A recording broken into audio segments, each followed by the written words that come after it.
आजिठु वयस्क और भिन्नक्षमଙ୍କୁ मिलिला 3500 टंका भत्ता।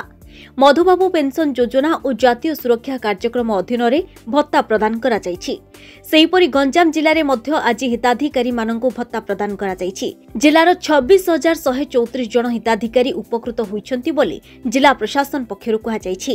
मधुबाबू पेंशन योजना रे 80 वर्षरु अधिक 8,906 जन रहितबा बेले जातीय सामाजिक सहायता पेंशन योजना रे 10,618 जन रहिछन्ति।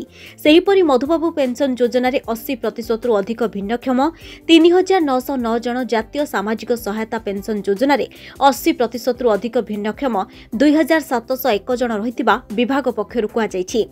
परिवहन मंत्री जोगोदे भत्ता बांटिबा सह कहिसंती कथा देई कथा रखिले मोहन सरकार। एथि सहित चयन होइतिबा छत्रपुर उपखंडर जीवन जीविका योजनार हिताधिकारी को ई रिक्शा बंटन करा जायछि। कहिथिले माननीय मुख्यमंत्री पूर्वरु जे भत्ता बढ़िबो एवं 80 वर्ष ऊर्ध्व बुद्ध विधवा दिव्यांग मानक 80% अधिका डिजाबिलिटी थी 3500 टका दिज्व।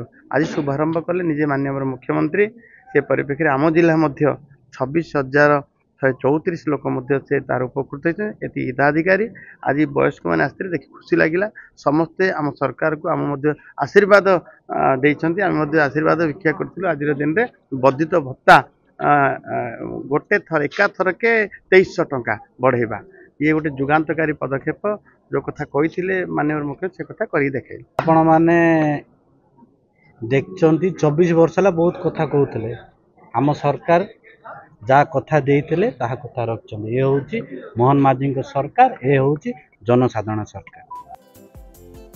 गंजाम जिला छत्रपुर दिलीप सामल को रिपोर्ट, धरित्री लाइव।